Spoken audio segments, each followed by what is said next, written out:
सबसे पहले बिहार की इस पावन धरती पर चुनाव आयोग की तरफ से आप सभी का स्वागत है। हाल ही में बिहार में मतदाता सूची के शुद्धिकरण का कार्य हुआ और जो हमारे समक्ष बूथ लेवल ऑफिसर्स मौजूद हैं, इन्होंने न केवल अपने बूथ में मतदाता सूची के शुद्धिकरण का कार्य किया, बल्कि इन लोगों के साथ साथ बिहार के 90,217 बूथ लेवल ऑफिसर्स ने एक ऐसा कार्य किया जो कि पूरे देश में अनुकरणीय है।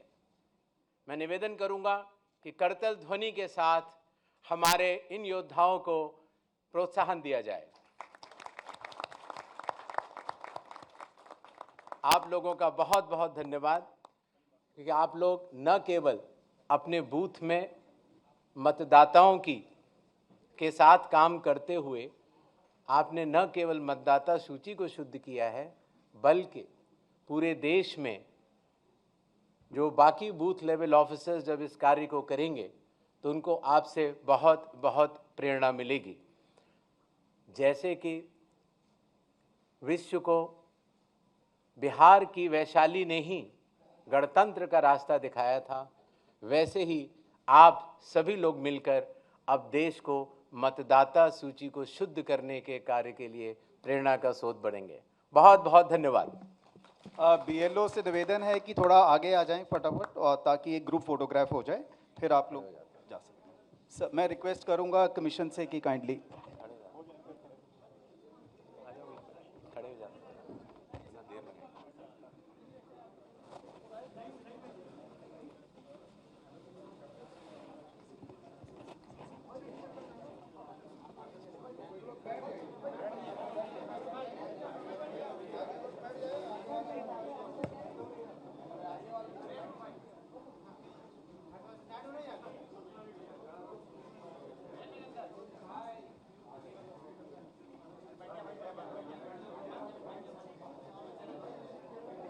धन्यवाद।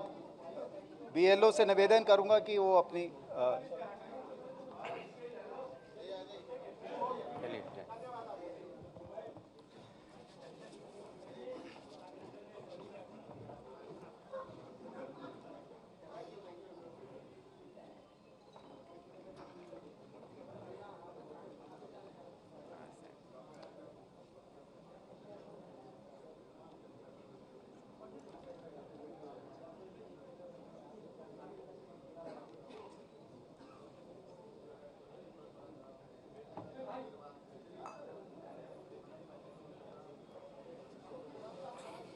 मैं माननीय chief election commissioner sir Shri Gyanesh Kumar ji से निवेदन करता हूं कि वो अपना वक्तव्य दें।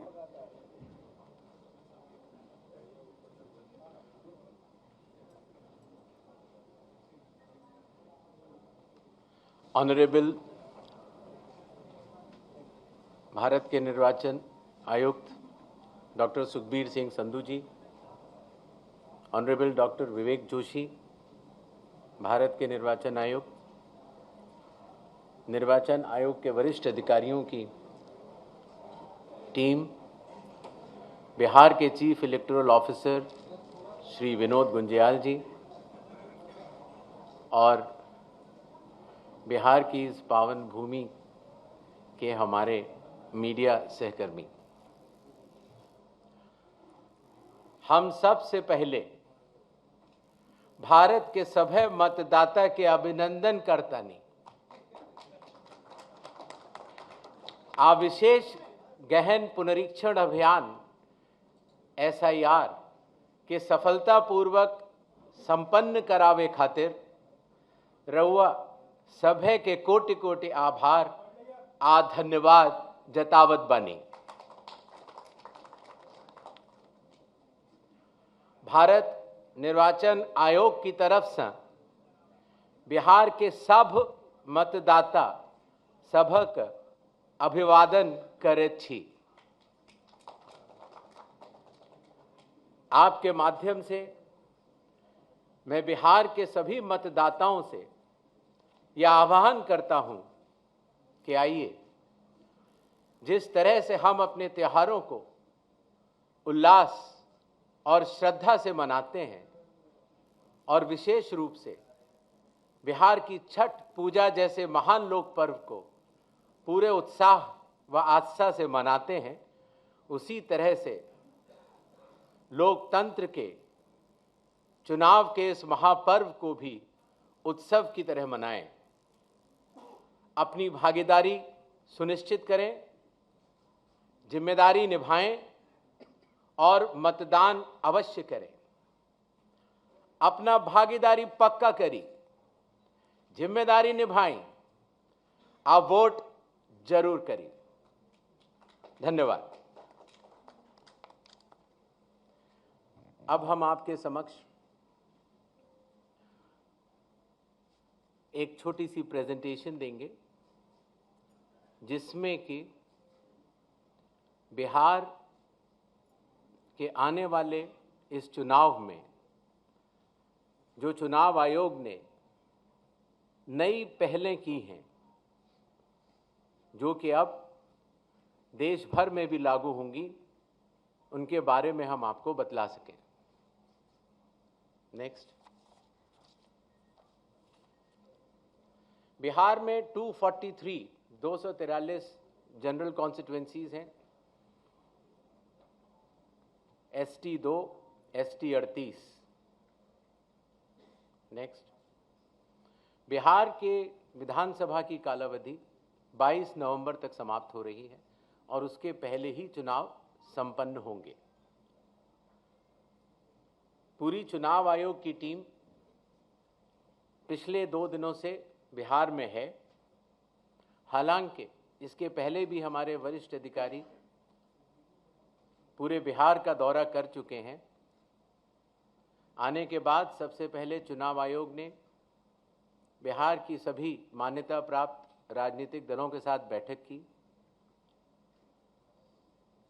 बिहार के सभी DM, SP, SSPs, IG, DIGs, commissioners के साथ साथ सभी एनफोर्समेंट एजेंसीज के हेड और नोडल ऑफिसर्स के साथ भी मुख्य निर्वाचन अधिकारी Bihar, state police nodal officer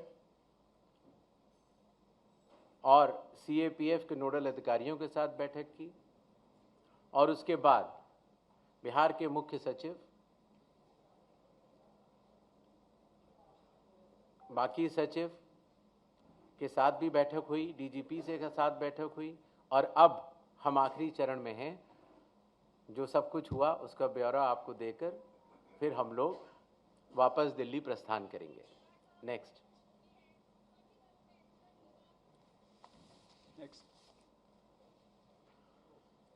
Bihar से शुरू होने वाली कुछ पहलों में सबसे पहले परिशीलन, ट्रेनिंग। बूथ लेवल एजेंट्स की पहली बार चुनाव आयोग ने ट्रेनिंग की और बिहार के सभी बूथ लेवल एजेंट्स 1 की ट्रेनिंग कुछ माह पूर्व ही दिल्ली में संपन्न हुई।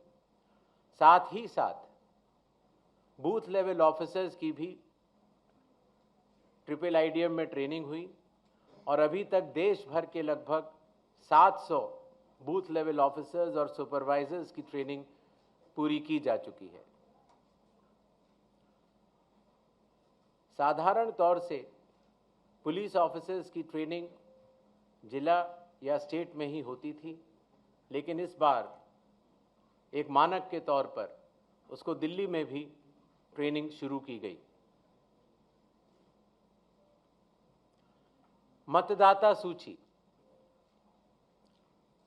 इसमें सबसे बड़ी पहल रही विशेष गहन परीक्षण अर्थात स्पेशल इंटेंसिव रिवीजन। ये कार्य 24 जून 2025 से शुरू हुआ और कालावधि पूर्ण होने से पहले ही समयबद्ध तरीके से सभी मतदाताओं के सहयोग के साथ समाप्त हुआ। जो बूथ लेवल ऑफिसर्स, निर्वाचक पंजीयक अधिकारी जो इतनी मेहनत के साथ ये कार्य करते हैं, उनके मानसिक मोटिवेशन के लिए उनका रिन्यूमरेशन भी बढ़ाया गया। काफ़ी वर्षों के बाद ये पहली बार हुआ और ख़ास तौर से EROs और AEROs को पहली बार ऑनरेरियम देने की व्यवस्था की गई। पहले ये बात सुनने में आती थी कि वोटर कार्ड मिलने में बहुत देरी होती है, इसलिए चुनाव आयोग ने वोटर कार्ड के वितरण की हर चरण की एनालिसिस करते हुए अब उसको 15 दिन के अंदर हमारे मतदाता को मिल जाए, ऐसी व्यवस्था की। बूथ लेवल ऑफिसर्स को जब वो मतदाता के पास जाएं तो मतदाता उनको सुगमता से पहचान पाएं, इसलिए बूथ लेवल ऑफिसर्स के लिए भी फोटो ID कार्ड्स शुरू किए गए। कंडक्ट ऑफ इलेक्शंस, विकास की गति के साथ चलते हुए हर जगह ये समस्या मतदाता लोग बताते थे कि कई बार जब लाइन में खड़े होते हैं तो मोबाइल की आवश्यकता पड़ती है। आजकल मोबाइल कोई नहीं छोड़ना चाहता, तो इसलिए बूथ के कमरे के ठीक बाहर मोबाइल जमा कर अपना वोट देने के बाद ठीक बाहर आएं और अपना मोबाइल ले जाएं। ऐसी व्यवस्था की ट्रायल की जा चुकी है पिछले बाई इलेक्शंस में, और बिहार में ये पूरे राज्य में लागू होगा, सभी 90,000 पोलिंग बूथ पर।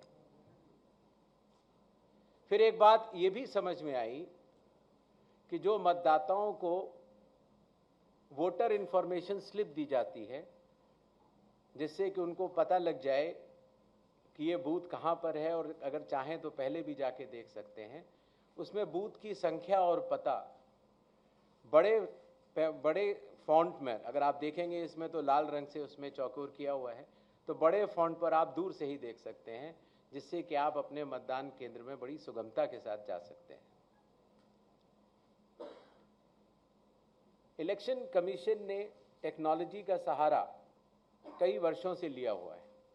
धीरे धीरे करते करते लगभग 40 एप्लीकेशंस बन चुकी थी, जिसको कि हर मतदाता को या स्टेक होल्डर को बार बार अलग अलग लोड करना पड़ता था। इसलिए सबको मिलाकर एक कंप्यूटर प्लेटफॉर्म तैयार किया गया, जिसका नाम है one stop digital platform ECI net. इसका प्रोग्रेसिव इम्प्लीमेंटेशन अभी जारी है और बिहार में इसको लागू भी किया जाएगा, और इसके बाद भी अगर कोई काम बचेगा तो उसको पूर्ण करेंगे। कई बार ये बात भी आती थी कि चूंकि पोलिंग स्टेशंस पर मतदाताओं की संख्या 1500 या उससे अधिक हो जाती थी, तो बहुत लंबी लंबी क्यूज लग जाती थी और ख़ास तौर से आखिरी घंटों में क्यू को मैनेज करना मुश्किल भी हो जाता था। इसलिए चुनाव आयोग ने संयुक्त निर्णय लिया कि अब बिहार से शुरू होकर पूरे देश तक किसी भी मतदान केंद्र में 1200 से ज़्यादा वोटर नहीं होंगे, जिससे कि वोट डालने में हमारे मतदाताओं को सुविधा मिले। कानून के अंतर्गत कैंडिडेट्स पोलिंग बूथ के कुछ दूरी के बाहर अपने बूथ्स लगाते हैं। कई बार वो लोग भी मतदाताओं को सहूलियत देने के लिए उनका मार्गदर्शन करते हैं कि आपका बूथ ये वाला है या उस कमरे में है। तो पहले ये काफ़ी दूर लगाने की अनुमति होती थी, अब 100 मीटर की दूरी पर पोलिंग स्टेशन से हर प्रत्याशी अपने बूथ लगाने के लिए स्वतंत्र है। पहले ये बात भी आती थी कि जो वेबकास्टिंग है, जो पोलिंग बूथ के अंदर जो वेबकास्टिंग होती है, वो कहीं 50% या कम से कम 50% या 60% बूथों पर होती थी, और अब बिहार से शुरू होकर पूरे देश में जब भी चुनाव होंगे 100% वेबकास्टिंग हर पोलिंग स्टेशन पर की जाएगी। कई बार प्रत्याशियों ने ये बात कही कि जब ईवीएम पर जो बैलेट पेपर या कागज लगता है उसमें जो उनकी फोटो आती है वो ब्लैक एंड वाइट होती है और इसलिए मतदाता को पहचानने में कई बार दिक्कत हो जाती है। हालांकि चुनाव चिन्ह तो रहता है, और साथ ही साथ ये भी बात आई कि सीरियल नंबर भी बड़ा होना चाहिए। तो इसलिए बिहार के चुनाव से शुरू करके पूरे देश में अब सीरियल नंबर का फॉन्ट भी बड़ा होगा और प्रत्याशियों की फोटोग्राफ वो कलर्ड फोटोग्राफ लगाई जाएंगी। मतगणना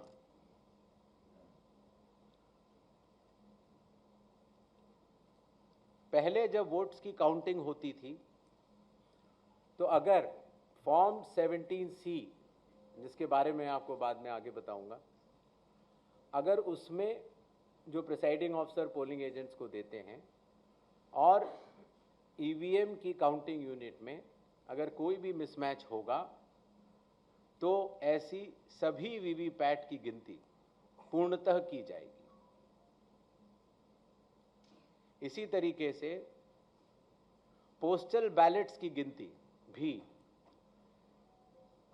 ईवीएम के आखिरी 2 राउंड से पहले पूर्ण करना अनिवार्य होगा और ईवीएम के आखिरी 2 राउंड उसके बाद ही शुरू होंगे।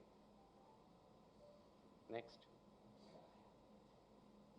और सबसे बड़ी बात, जब चुनाव खत्म हो जाता है तो उसके बाद हमारे सारे मीडिया कर्मी और काफ़ी लोग ये जानना चाहते हैं कि कितने वोटर्स थे, कितने लोगों ने वोट किया, कितनी महिलाओं ने वोट किया। ये सारा डिटेल इंडेक्स कार्ड में अवेलेबल होता था और पहले हम इसको अलग से लेकर फिर चुनाव के समाप्त होने के बाद काफ़ी दिन लग जाते थे इसको इकट्ठा करने में, उसके बाद हम इसको वेबसाइट में डालते थे।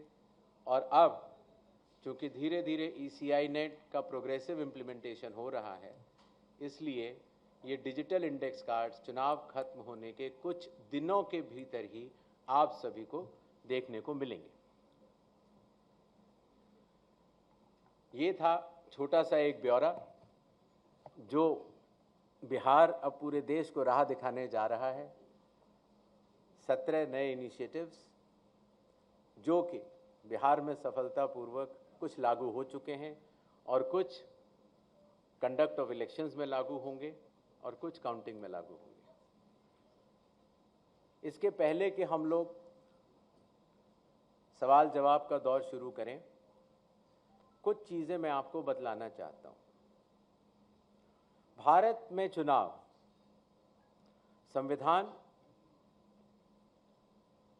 लोक प्रतिनिधित्व कानून और रूल्स के अंतर्गत होते हैं।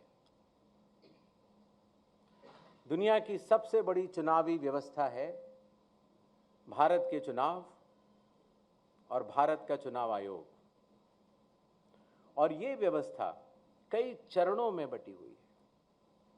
जैसे आपने देखा, मतदान केंद्र स्तर पर बूथ लेवल ऑफिसर, उनके ऊपर इलेक्टोरल रजिस्ट्रेशन ऑफिसर अर्थात ERO अर्थात निर्वाचक पंजीकरण अधिकारी, जो कि SDM स्तर के होते हैं। जो मतदाता सूची होती है उसको बनाने की जिम्मेदारी EROs की होती है। बिहार के 243 हर विधानसभा में एक ERO होता है और उन्होंने मिलकर BLOs के साथ मिलकर 243 EROs, 90,217 BLOs ने मिलकर काफ़ी वर्षों के बाद, लगभग 22 वर्षों के बाद मतदाता सूची के शुद्धिकरण का कार्य किया। अगर ERO के निर्णय में किसी का मत, किसी का नाम अगर वोटर लिस्ट में ना आ पाए या किसी गलत आदमी का नाम आ जाए तो इसके ऊपर डीएम के पास अपील होती है, और अगर डीएम के डिसीजन में अगर कोई भी त्रुटि किसी भी मतदाता को लगती है तो उसकी अपील चीफ इलेक्टोरल ऑफिसर के पास होती है। तो इस तरह से विकेंद्रीकृत वैधानिक अधिकारियों के तहत मतदाता सूची बनाई जाती है। इसी तरीके से जब चुनाव होते हैं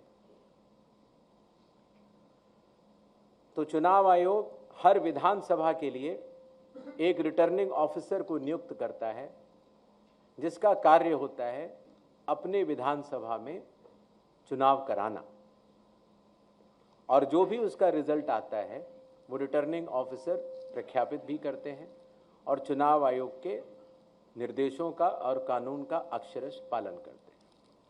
ये बात मैंने आपको इसलिए बताई कि भारत के चुनाव दो भागों में बटे हुए हैं, एक मतदाता सूची को बनाना और दूसरा चुनाव कराना, और दोनों में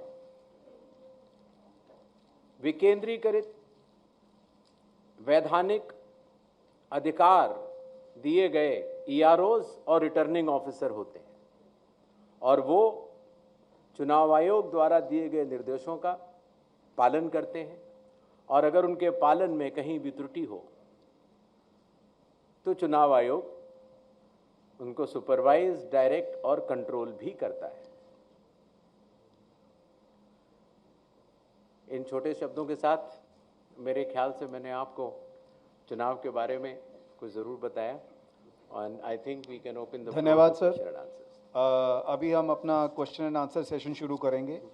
एक आपसे रिक्वेस्ट ये है कि आज के क्वेश्चंस आप केवल बिहार असेंबली इलेक्शंस तक ही सीमित रखिएगा, ताकि जो जानकारी आपको चाहिए वो उसका समय रहे साहब आपके पास उस की जानकारी देने के लिए। आप kindly raise your hands, madam आएंगी आपके साथ माइक पे, आपका क्वेश्चन लेंगी। हम पहले 5 क्वेश्चन लेंगे, फिर उसके बाद फिर 5 क्वेश्चन, इस तरह चलेंगे। मैडम दीजिए इधर।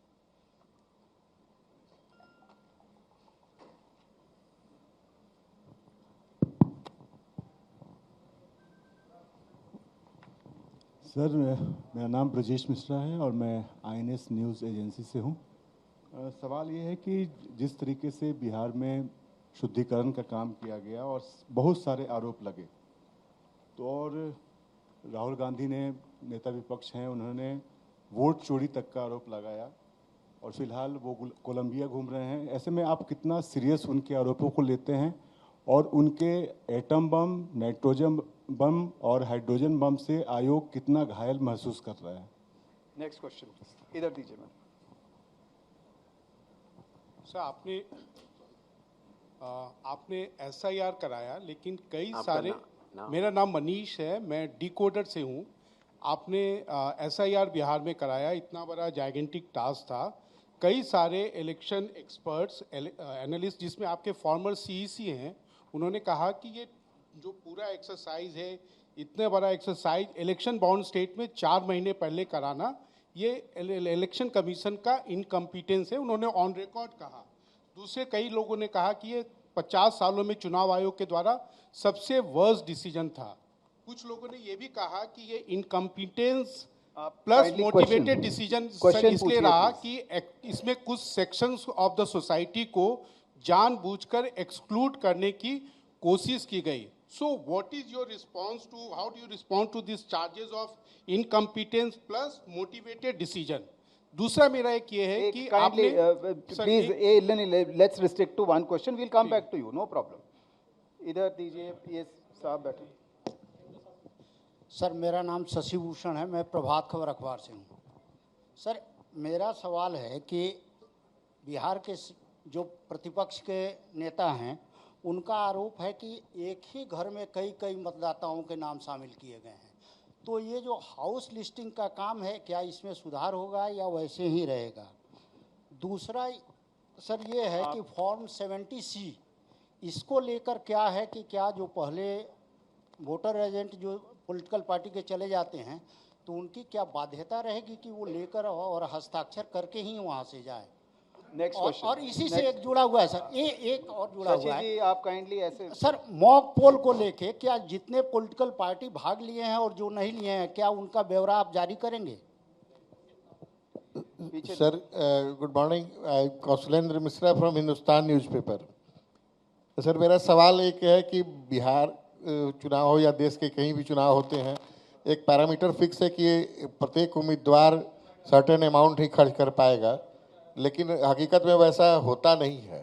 तो इसको मॉनिटर करने के लिए कोई सख्त कदम सीसी उठाएंगे? और दूसरा सर, एक सवाल है। You will have to repeat the question. Sir, सवाल ये था कि एक पैरामीटर फिक्स है कि 40 लाख विधानसभा में खर्च कर पाएंगे उम्मीदवार, तो उससे अमूमन एक्सीड ही करता है, ये नॉन फिगर है, ये बातें हैं। तो इसको मॉनिटर कैसे सुनिश्चित कराएंगे आपकी लिमिट में वो खर्च हो? दूसरा सर, एक इसी से जुड़ी हुई सवाल है कि हमारे कई उम्मीदवार हैं, कई पॉलिटिकल पार्टियां मान्यता प्राप्त आपके यहाँ से हैं, जिनके उम्मीदवार बहुत पुअर बैकग्राउंड से आते हैं, उन पे छोटे मोटे अपराध के मामले भी होते हैं। तो क्या वैसे उम्मीदवारों के लिए जो 3 अखबारों में या ये पब्लिश करने की बाध्यता है, उसमें भी कोई आप रिलैक्सेशन देने जा रहे हैं? Thank you. हाँ जी, बताइए। सर मैं रजनीश जी, बिहार झारखंड से। और सर, एक सवाल है कि जो बिहार सरकार अभी जो गणना कराई थी यहाँ पे, उसमें सेक्स रेशियो जो है 914 था प्रति 1000 पुरुष पे महिलाओं की जो संख्या, और अभी आपकी ओर से जो SIR हुआ है तो उसमें ये संख्या घट गई है। तो क्या महिलाओं के नाम कटे हैं ज़्यादा या फिर जुड़ नहीं पाए हैं प्रॉपर? इसमें जो अंतर है, इसमें क्या वजह है? Sir, Brajkishore Dubey. Sir, Brajkishore Dubey. Please अभी आंसर लीजिए, फिर नेक्स्ट राउंड में। सर, एक सवाल ले लिया जाए। आते हैं हम, नेक्स्ट राउंड में आते हैं आपके पास, नो प्रॉब्लम। सबसे पहले 17C के बारे में मत लाना चाहूंगा, मॉक पोल और 17C। हर मतदान केंद्र पर मतदाताओं द्वारा मतदान होने से पहले एक मॉक पोल होता है, और मॉक पोल में प्रत्याशियों द्वारा नामित पोलिंग एजेंट्स के समक्ष ईवीएम और वीवीपैट, ईवीएम में पोलिंग की जाती है और वीवीपैट से उसका मिलान किया जाता है। मॉक पोल करना आवश्यक होता है जिससे कि पारदर्शिता का अनुभव हमारे प्रत्याशियों के पोलिंग एजेंट्स भी कर सकें। इसीलिए आपके माध्यम से ये मैं ज़रूर कहना चाहूँगा कि बिहार के आगामी चुनावों में जो जो प्रत्याशी खड़े हों, वो अपने बूथों पर अपने पोलिंग एजेंट्स ज़रूर नामित करें। इसी तरीके से जब मतदान पूर्ण हो जाता है तो कानून के अंतर्गत उस समय जो पोलिंग एजेंट्स उपस्थित होते हैं, प्रिसाइडिंग ऑफिसर ईवीएम में देखते हैं कि टोटल कितने वोट पड़े, और वो फॉर्म 17C में भरने के बाद उन पोलिंग एजेंट्स को देते हैं जो कि वहाँ उपस्थित होते हैं। तो आपके माध्यम से आगामी प्रत्याशियों को भी मैं ये कहना चाहूँगा कि अपने पोलिंग एजेंट्स को मतदान शुरू होने से पहले पहुँचें, मॉक पोल अपने आंखों के सामने देखें, और उसी तरीके से मतदान पूर्ण होने पर प्रिसाइडिंग ऑफिसर से अपना फॉर्म 17C लेकर आएं। इस बात का जवाब मैं पहले दे चुका हूं कि जिन लोगों के पास अपने घर नहीं होते या जिन लोगों को पंचायत या म्यूनिसिपैलिटीज़ ने कोई घर का नंबर नहीं दिया होता है, तो या तो आसपास के घर का नंबर देते हैं और या कई बार 0 लिख देते हैं। इसीलिए इसमें विचलित होने की कोई बात नहीं है, क्योंकि जब बूथ लेवल ऑफिसर किसी भी व्यक्ति का इन्यूमरेशन फॉर्म लेता है तो उसके ऊपर दावे और आपत्ति जताने के लिए हर पॉलिटिकल पार्टी के बूथ लेवल एजेंट्स मौजूद होते हैं, और मुझे आपको बताते हुए बड़ी खुशी हो रही है कि बिहार एक ऐसा राज्य है जहां पर 1,60,000 से भी ज़्यादा बूथ लेवल एजेंट्स राजनीतिक दलों ने नामित किए। जहां तक स्पेशल इंटेंसिव रिवीजन चुनाव के पहले कराए जाने के निर्णय की बात है, तो अगर आप लोक प्रतिनिधित्व कानून के हिसाब से अगर चलेंगे तो रिवीजन हर चुनाव के पहले चुनाव आयोग को कराना लॉफुल है और लॉ के अंतर्गत कराना ही होता है। किसी का ये कहना कि रिवीजन चुनाव के बाद होना चाहिए वो न्याय संगत नहीं है। एक और विषय आया कि जब हमारे बूथ लेवल ऑफिसर्स ने घर घर जाकर मतगणना के फॉर्म्स की भरवाई की और ड्राफ्ट सूची में जिन लोगों का नाम आया 1 अगस्त 2025 को, और उसके बाद सभी राजनीतिक दलों को, सभी बूथ लेवल एजेंट्स को 1 अगस्त से लेकर पहले 1 सितंबर तक अपने दावे और आपत्ति, अर्थात अगर किसी का नाम छूट गया है तो बताने की पूर्ण स्वतंत्रता थी। अखबारों में ऐड दिए गए और इसी तरीके से अगर किसी अयोग्य आदमी का नाम अंदर चला गया है तो फॉर्म 7 भरने के बाद उसका नाम कटवाने की अर्जी देने के लिए कहा गया। ये कार्य 1 सितंबर को पूर्ण हुआ। चूंकि शायद और वास्तव में हमारे बूथ लेवल ऑफिसर्स ने काफ़ी अच्छा काम किया था, तो बहुत अधिक न तो दावे आए न आपत्तियां आईं, और अगर आई भी तो लोगों ने अपना नाम कटवाने के लिए दी, शायद क्योंकि उन्हें तब तक इस बात का काफ़ी अवेयरनेस हो चुकी थी कि आपका वोट सिर्फ एक जगह होना चाहिए, किसी एक असेंबली कॉन्स्टिट्यूंसी में ही हो सकता है। 1 सितंबर के बाद नॉमिनेशन के लास्ट दिन से 10 दिन पहले तक अभी भी समय मौजूद है। अगर किसी भी व्यक्ति को, किसी भी राजनीतिक दल को ये लगता है कि कोई योग्य मतदाता छूट गया है या किसी अयोग्य मतदाता का नाम मतदाता सूची में है, तो वो अपने दावे और आपत्ति जारी कर सकता है और उनके द्वारा मिले हुए दावे और आपत्तियां ERO लेवल पर उनका निस्तारण किया जाएगा और नॉमिनेशन का प्रोसेस खत्म होने के बाद चुनाव खत्म होने तक फिर वो सूची फ्रीज हो जाती है। अभी समय बाकी है। जहां तक खर्च की लिमिट की बात है, खर्च की लिमिट के इंस्ट्रक्शंस चुनाव आयोग द्वारा जारी किए जा चुके हैं। हर जिले में एक एक्सपेंडिचर ऑब्जर्वर की भी नियुक्ति की गई है, जो कि राजस्व सर्विसेज से होंगे और वो एक्सपेंडिचर का लेखा ब्यौरा रखेंगे। क्रिमिनल रिकॉर्ड के लिए कोई छोटा बड़ा नहीं है। आप कैसे भी प्रत्याशी हों, कमीशन के निर्देशों के अनुसार जो भी प्रक्रिया का पालन करना है आपको अखबार में बताना है या पब्लिक को बताना है कि ये क्रिमिनल रिकॉर्ड है, वो बताना अनिवार्य है।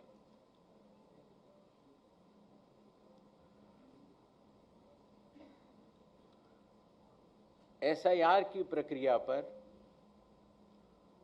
हालांकि सोशल मीडिया पर कुछ बातें कही ज़रूर गई, लेकिन एक ये बात भी सत्य है कि बिहार के लगभग 7 करोड़ 42 लाख मतदाताओं ने इसका स्वागत भी किया है और बढ़ चढ़कर हिस्सा लिया है। इसीलिए आपके माध्यम से बिहार के सभी मतदाताओं का मैं बहुत बहुत धन्यवाद भी करना चाहता हूँ। नेक्स्ट इधर दीजिए, वो पीछे दीजिए। हाँ, नमस्ते, मेरा नाम पुष्य मित्र है, मैं इंडिया टुडे से हूँ। मैं ये जानने में मतलब मेरी रुचि रही जब फाइनल ड्राफ्ट रोल आ गया कि क्या बिहार में एसआईआर के बाद कुछ विदेशी नागरिक ऐसे मिले जिन्होंने अपना वोटर आईडी बना रखा था, लेकिन मुझे ये जानकारी किसी भी प्रेस रिलीज में नहीं मिली, पूछने पर भी नहीं मिली। क्या कुछ विदेशी नागरिक मिले हैं? क्योंकि ये बड़ा मुद्दा बिहार के चुनाव में बनता नजर आ रहा है। खासतौर पर बड़े नेता आके यहाँ कहते हैं कि घुसपैठियों को हटाने के लिए एसआईआर किया गया है। तो दो सवाल हैं, क्या घुसपैठियों को हटाने के लिए एसआईआर हुआ था और क्या घुसपैठिए मिले? Thank you. इधर दीजिए मैडम। ब्रजकिशोर दुबे, दैनिक भास्कर से। सर, हमारा ये 2 पॉइंट पर सवाल है कि एसआईआर के दौरान विदेशी मतदाता कितने मिले बिहार में। दूसरा सवाल है सर कि इसमें कि कब तक और कितने लोगों को वोटर कार्ड जारी किया जाएगा। Next question please. मैडम वो पीछे दीजिए।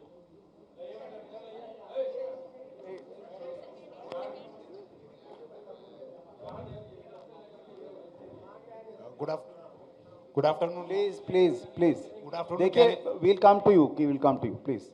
गुड आफ्टरनून ज्ञानेश जी, मैं प्रभाकर कुमार हूँ एनडीटीवी न्यूज़ चैनल से। मेरे 2 सवाल हैं छोटे से। पहला तो एक पॉलिटिकल गुट ने आपसे एक फेज़ में चुनाव की बात की है, उसके अपने रीज़न दिए उन्होंने, और दूसरों ने 2 फेज़ में बात की है। उस पर इलेक्शन कमीशन क्या सोचता है? दूसरा, एक पर्टिकुलर नेशनल पॉलिटिकल पार्टी ने आपसे निवेदन किया है कि महिलाओं को बुर्का में चुनाव बूथ पे ना जाने दिया जाए, अगर वो जाएं तो उन्हें उनका बुर्का हटा के चेक करना चाहिए। ऐसी आपके पास रिक्वेस्ट आई थी कल आपकी मीटिंग में। तो क्योंकि ये मामला सेंसिटिव है, इस पर हम चुनाव आयोग क्या सोचता है वो जानना चाहेंगे। Will come to it. ये इधर दीजिए। Anirban from Hindustan Times. Sir, 2 सवाल है। अभी सुप्रीम कोर्ट का एक निर्णय आया है, उसमें आधार कार्ड को लागू करने के लिए कहा गया है among the 11 documents, apart from the 11 documents.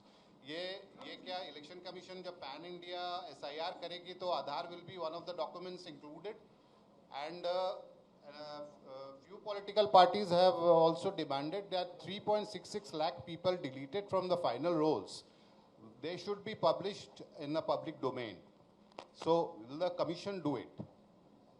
वो पीछे दे दीजिए, पीछे वो हाथ खड़ा किया।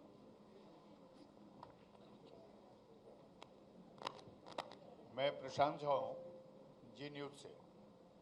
मेरा एक सवाल है कि सकरा एक विधानसभा क्षेत्र है मुजफ्फरपुर में, वहाँ एक गांव है मोहनपुर कटेसर। पूरा गांव हिंदू का है और उस पूरे गांव में लगभग 100 मुस्लिमों के नाम जोड़ दिए गए।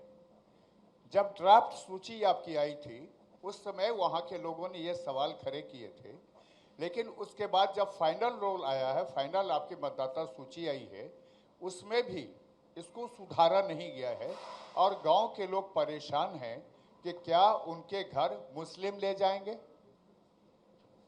Sir, we'll come to back, we'll next round please sir। जैसा कि हमने आपको नई पहलों में बताया था, वोटर कार्ड, जिन लोगों के वोटर कार्ड में नाम होता है, उम्र होती है, पता होता है, तो जिन लोगों के वोटर कार्ड की एंट्रीज में परिवर्तन होगा, उन वोटर कार्ड्स को सूची फाइनल होने के 15 दिन के भीतर भिजवा दिया जाएगा। जहां तक 1, 2 या 3 फेज चुनावों की बात है, हम लोगों ने राजनीतिक दलों की बातें सुनी, सबके प्रोस एंड कॉन्स हैं और चुनाव आयोग इस विषय पर जल्दी ही निर्णय लेगा। जहां तक वोटर आइडेंटिफिकेशन का बात है, उसके ऊपर चुनाव आयोग के पूर्व में ही निर्गत आदेश हैं कि वोटर का आइडेंटिफिकेशन चाहे कोई भी हो, उसका किस तरीके से करना है, उन्हीं आदेशों के तहत वोटर आइडेंटिफिकेशन किया जाएगा। आधार, मेरे ख्याल से आप सब लोगों ने इन्यूमरेशन फॉर्म भरा होगा, भरा था कि नहीं? तो इन्यूमरेशन फॉर्म में ही चुनाव आयोग ने आधार कार्ड मांगा था। आधार एक्ट के तहत भी और लोक प्रतिनिधित्व कानून 1950 की धारा 26 के तहत भी आधार नंबर देना अनिवार्य नहीं होता, वो ऑप्शनल होता है। आधार का जो होल्डर होता है उसके ऊपर निर्भर करता है।